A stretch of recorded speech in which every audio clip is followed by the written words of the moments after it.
자, 마지막으로 좀 변수에 대해서 좀 설명해 보도록 하겠습니다. 2024년도에 미국에서 금리 인하를 3번 하겠다고 좀 발표를 했습니다. 어떤 보고서를 보게 되면 6번까지 인하하겠다. 6번은 상당히 조금 무리가 있지 않나 생각이 듭니다.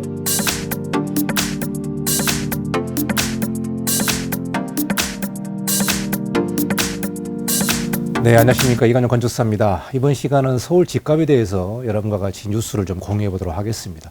제가 부동산 전문가는 아닙니다만은 부동산이 워낙 건축 경기와 또 건설 경기와 민감하게 연동되어 있기 때문에 어떻게 보면은 집값이 전체적인 경기를 좀 리드한다고 볼 수 있을 것 같습니다.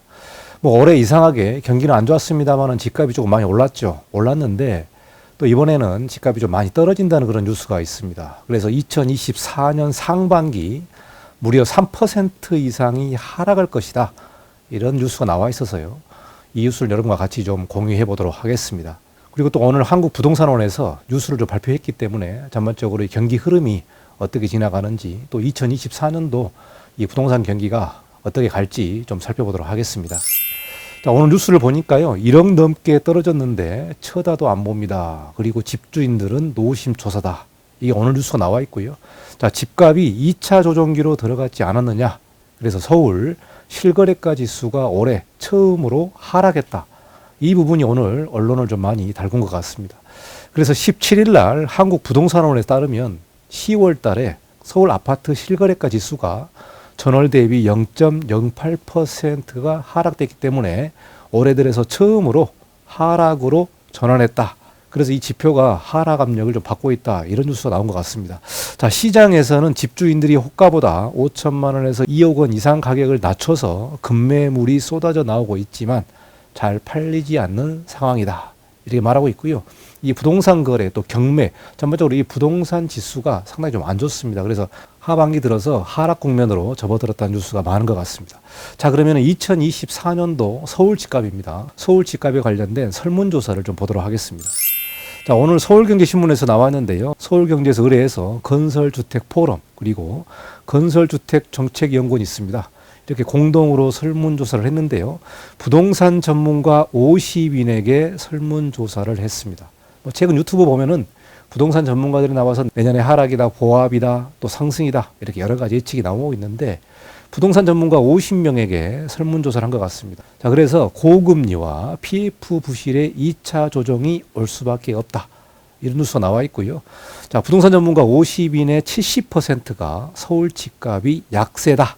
이렇게 예측을 한 것 같습니다. 그리고 절반 이상은 전세가 상승을 전망하고 있다. 이렇게 말하고 있고요. 매매와 별도로 이 전세가 시장이 상당히 조금 불안정한 것 같습니다. 그래서 전세가가 상당히 좀 오를 전망으로 보고 있습니다. 자, 여기 설문조사를 보니까요. 2024년 상반기 서울 주택 매매 가격 전망에 관련된 설문조사가 나와 있습니다. 자, 여기서 보시면요. 5% 이상을 하락한다. 이게 무려 28%입니다. 상당히 큰 폭으로 하락할 것이다. 이런 뉴스가 나와 있고요. 그리고 3 내지 5% 하락이 16%입니다. 16%. 그러니까 3% 이상 하락할 것이다. 이걸 보니까요. 무려 44%가 3% 이상 하락할 것으로 보고 있는 거죠. 부동산 전문가 50명의 44%가 거의 뭐 반이죠. 반이 3% 이상 하락할 것이다. 이렇게 예측을 하고 있습니다. 자, 그리고 1 내지 3% 하락이 24%니까요. 전반적으로 44에서 24를 더해보면 거의 뭐 68%니까 거의 70%잖아요. 70%가 1% 이상 하락할 것으로 예측을 하고 있는 거죠. 그래서 한 사람의 의견도 중요하지만 부동산 전문가 50명에 관련된 설문조사에서 무려 70%가 1% 이상의 하락할 것이다. 이렇게 보여주고 있고요. 44% 정도가 3% 이상 하락할 것이다. 이렇게 보고 있습니다. 자, 여기서 보시면은 보합이 14%고요. 1 내지 3% 상승이 12%, 3 내지 5% 상승이 6%입니다. 그래서 대략 한 상승이 18% 부분이 상승할 것이다. 이렇게 보고 있는데요. 어쨌든 뭐 내년에 올라갔다가 내려갔다가 올라갔다가 내려갔다가 이렇게 들쑥날쑥 할 것이지만 최종적으로 결론을 보게 되면은 조금이라도 올라가지 않느냐 이렇게 또 예측하는 부분이 있는 것 같습니다.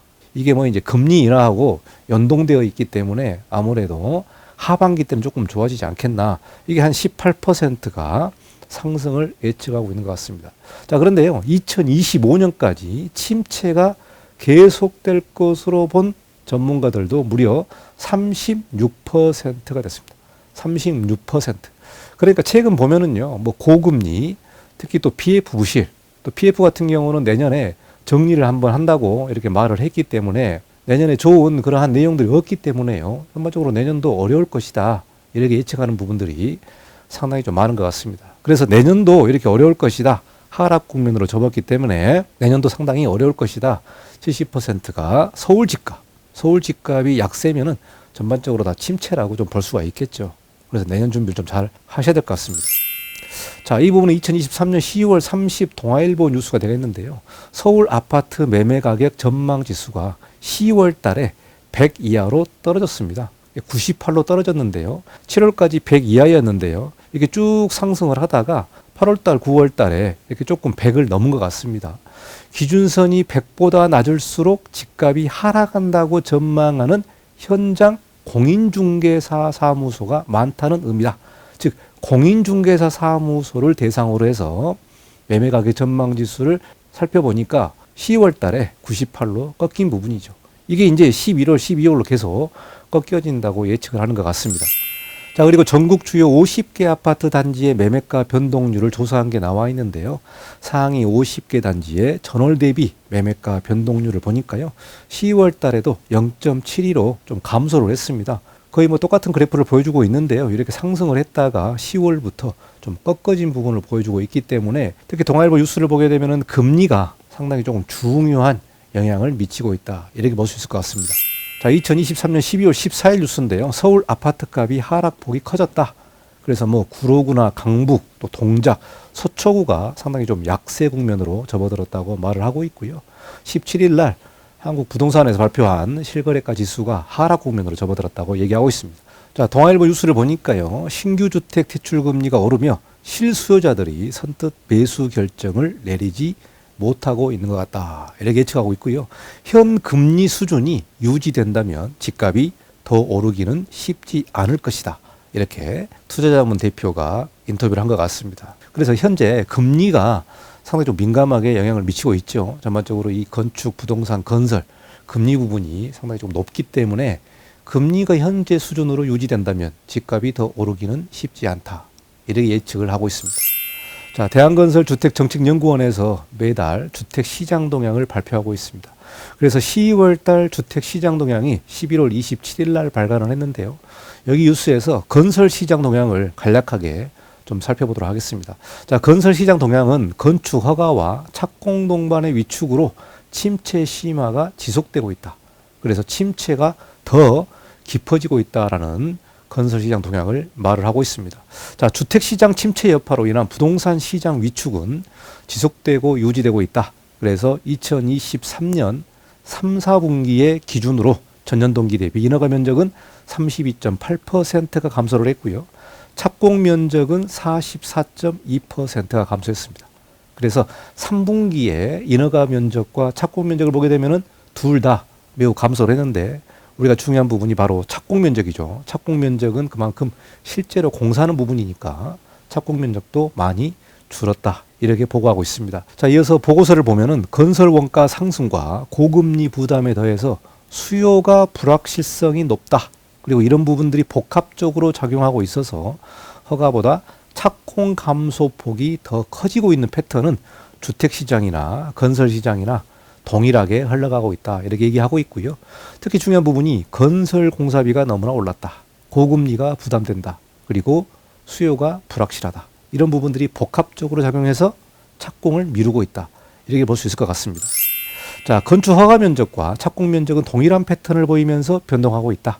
그러니까 건축 허가 면적이 감소하면은 착공 면적도 감소하고 있고 동일한 패턴으로 보여주고 있다는 부분이죠. 자, 2021년 2분기 이후에 허가 면적과 착공 면적의 격차가 커지기 시작하고 있으며 이후 격차는 확대되고 있다. 착공 면적이 더 줄어들고 있다. 이렇게 볼 수 있을 것 같습니다. 자, 2021년 2분기 이후 원자재 수급 불안감이 체감되면서 건설 원가가 상승하기 시작했다. 2021년 2분기부터 원자재 수급 불안 그리고 건설 원가가 상승하기 시작했다고 말하고 있습니다. 여러분 공사하시는 분들은 아마 잘 알 겁니다. 공사비가 뭐 2배가 올랐기 때문에요. 이때부터 굉장히 불안한 건설 경기를 보여주고 있습니다. 자, 2023년 8월 기준금리 인상이 시작되고 2022년 3분기 레고랜드 사태로 인한 시장금리의 급상승으로 인해서 전반적인 건설 원가 부담은 급증한 데 기인한 것으로 판단하고 있다. 중요한 부분이 바로 건설 원가의 부담이 급증했다. 현재 경기가 안 좋은 부분이 바로 건설 원가 부담인 것 같습니다. 자, 허가와 착공이 공이 감소세를 보이고 있으며 허가와 착공 격차가 유지되고 있어서 건축 영역의 극심한 위축이 지속되고 있고 건축 수요 위축으로 인해서 침체 상황은 더욱 악화되고 있습니다. 이게 대한건설 주택정책연구원에서 매달 발표하는 주택시장 동향 보고서에 나와 있고요. 11월 27일 날 발간했기 때문에 가장 최근 보고서가 될 것 같습니다. 그래서 침체 상황은 더욱더 악화되고 있다. 이렇게 조금 안 좋게 얘기를 하고 있는데요. 여기 그래프를 보시면 허가 면적과 착공 면적의 변동 비율을 보니까요. 2022년 3분기 피크를 찍고 계속해서 하락으로 접어들고 있고요. 이 격차가 점점 더 커지고 있다. 예전에는 뭐 비슷하게 갔습니다만은 2023분기부터 주거용 건축허가 착공 변동도 크게 차이난 것 같습니다. 그래서 문제되는 부분이 바로 착공이 많이 줄어들었다는 부분에 있어서 현장이 매우 어려운 그런 국면인 것 같습니다. 자, 마지막으로 좀 변수에 대해서 좀 설명해 보도록 하겠습니다. 2024년도에 미국에서 금리 인하를 3번 하겠다고 좀 발표를 했습니다. 어떤 보고서를 보게 되면 6번까지 인하하겠다. 6번은 상당히 조금 무리가 있지 않나 생각이 듭니다만은 어쨌든 미국 금리 인하가 3번을 인하하겠다. 자, 중요한 부분이 뭐냐? 한국의 금리 인하는 언제가 될 것이냐? 결국은 미국에서 금리 인하하게 되면은 언젠가는 한국도 금리를 인하할 것으로 보지 않겠느냐? 이런 기대가 있는 것 같습니다. 그런데 거꾸로요. 미국에서 금리를 뭐 7번 올릴 때 한국에서는 7번 동결했잖아요. 그래서 미국 금리가 떨어져도 한국 금리는 안 내려갈 것이다. 아니면 더 늦게 내려갈 것이다. 이렇게 예측하는 부분이 있는 것 같습니다. 자, 뉴스를 보니까요. 미국에서 내년도 금리 인하에 대한 기대감이 커진 가운데 한국에서도 내년 하반기로 예상되는 금리 인하 시점까지 매수자들이 움직이지 않을 것이라는 관측이 많습니다. 움직이지 않을 것이다. 이게 이제 변수가 되는 거죠. 금리 변수. 자, 미국의 금리가 인하를 하지만 한국도 언젠가는 금리를 인하할 거 아니냐. 그 금리 인하할 때까지 매수자들이 기다리고 있는 거죠. 그러니까 한국에서의 금리 인하 시점이 매우 중요한 것 같습니다. 미국에서 금리를 2번 인하를 해도 한국에서 금리를 인하 안 할 수도 있을 것 같아요. 왜 그러냐면 한국 금리가 오랫동안 동결을 했기 때문에 그렇게 바로바로 인하는 안 될 것이다. 그러니까 2024년 하반기까지는 어렵다. 이렇게 보고 있는 부분이 많은 사람들의 예측인 것 같습니다. 자, 그리고요. 내년에 좀 변수가 있죠. 내년에 2024년 4월에 총선이 있습니다. 뭐 세계적으로 40개 국가가요. 투표를 한다고 합니다. 40개 국가가. 미국과 러시아가 선거가 있습니다. 그래서 미국의 대통령이 또 누가 되느냐에 따라서 또 세계적인 경기가 어떻게 진행될지 상당히 조금 변수가 있는 것 같습니다. 자, 우리나라 같은 경우는 4월에 총선이 있죠. 4월에 총선이 있습니다.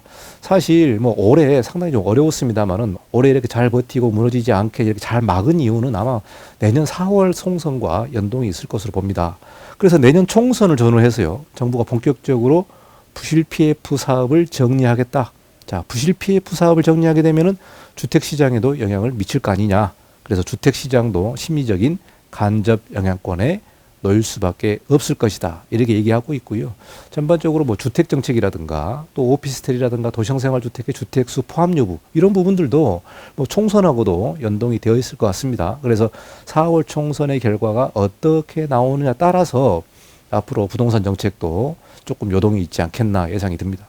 자, 총선은 일회용 이벤트에 그치겠지만 천정부지로 치솟고 있는 공사비와 분양가는 기존 주택에 대한 수요를 뒷받침할 변수가 될 것이다. 총선은 일회성으로 끝나겠지만 더 심각한 것은 공사비와 분양가가 기존 주택에 대한 수요를 뒷받침할 것이다. 공사비가 더 오르니까 주택을 또 사야겠다. 이렇게 심리적으로 조금 압박을 받을 수 있지 않겠나. 이렇게 예측하는 부분도 있는 것 같습니다. 그리고 작년과 같은 집값 급락은 없을 것이다. 이렇게 내다봤는데요. 결국 이제 2024년에 4월 총선이 우리나라 같은 경우는 상당히 조금 정책에 대한 블랙홀로 모든 것을 다 빨아들이지 않나 이런 예상이 들고요. 4월 총선에 따라서 부동산 정책이 어떻게 진행될지 여러 가지 또 세제 부분이라든가 또 규제 개선이라든가 이런 내용들도 총선 결과가 다 묶여 있기 때문에 어쨌든 4월 총선 나오기 전까지는 아마 거의 얼어붙은 그런 주택 시장이라든가 부동산 시장이 되지 않을까 그런 예상을 합니다. 그래서 빨리 4월이 지나야만 뚜껑이 열리기 때문에 앞으로 내년 5월부터 어떻게 진행될지 좀 잘 지켜봐야 될 것 같습니다. 그래서 오늘 뉴스는 서울 집값에 관련된 내용을 좀 전달했고요. 이 부분이 또 부동산 경기와 민감해 있기 때문에 여러분 실무하는 데 있어서 좀 경기 흐름을 알 수 있는 그러한 뉴스가 되시면 좋을 것 같습니다. 자, 다음에 다른 뉴스로 찾아뵙도록 하겠습니다. 감사합니다. 이관용 건축사였습니다.